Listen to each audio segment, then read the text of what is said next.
Some sad news from the world of horse racing. You're exactly right. It's hard to believe, but for the first time in nearly 50 years, Eric, we won't see Dwayne Lukas at the racetrack just a little more than a month after saddling horses in the Derby and the Preakness. The Hall of Famer is stepping away from racing a training because of a health crisis. He was expected to leave the hospital with a serious infection today to spend what time he has left at home with his family. All right, Eric, we both talked to Dwayne Lukas many times. He's our go-to guy for Derby week.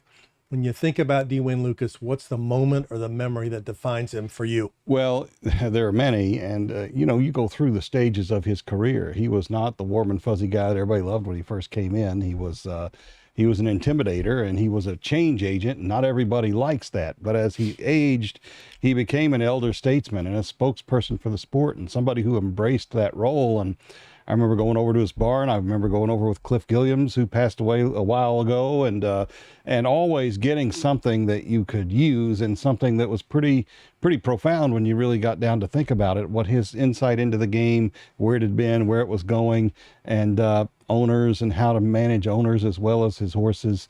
He was a big time individual all the way around, and you could tell who his friends were and the company he kept all the time. Nobody like him. He was the go-to guy for people in horse racing. And I'm not just talking about the media. When we wanted something explained or when we wanted to learn something, we would go to Dwayne Lukas, and he would talk to us and to racing fans in a way that was relatable, that they could understand. He was a sports fan, so he could make racing talk sound like regular sports talk. But in addition to that, he was a guy on the backstretch that trainers looked up to. Not only does he have 4 or 5 guys, talking about Todd Pletcher, Dallas Stewart, Kieran McLaughlin, and Mike Maker, who've gone on to be big-time trainers. Some of their disciples are big-time trainers.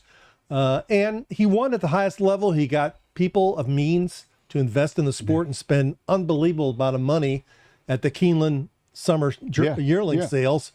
He just affected horse racing in every way imaginable. Well, and you talk about everybody being a go-to guy. When Bob Baffert had horses that he couldn't train because of his suspension during those years when Churchill, whatever, some of them went to Dwayne Lukas. And here was Wayne, who was not in his prime as a trainer at that point, yet was still getting good horses and still, was trusted by Baffert to take some of his good horses and train them. And I think that meant a lot to Wayne. It meant a lot to Bob to have him there. And it's hard to imagine that place without him.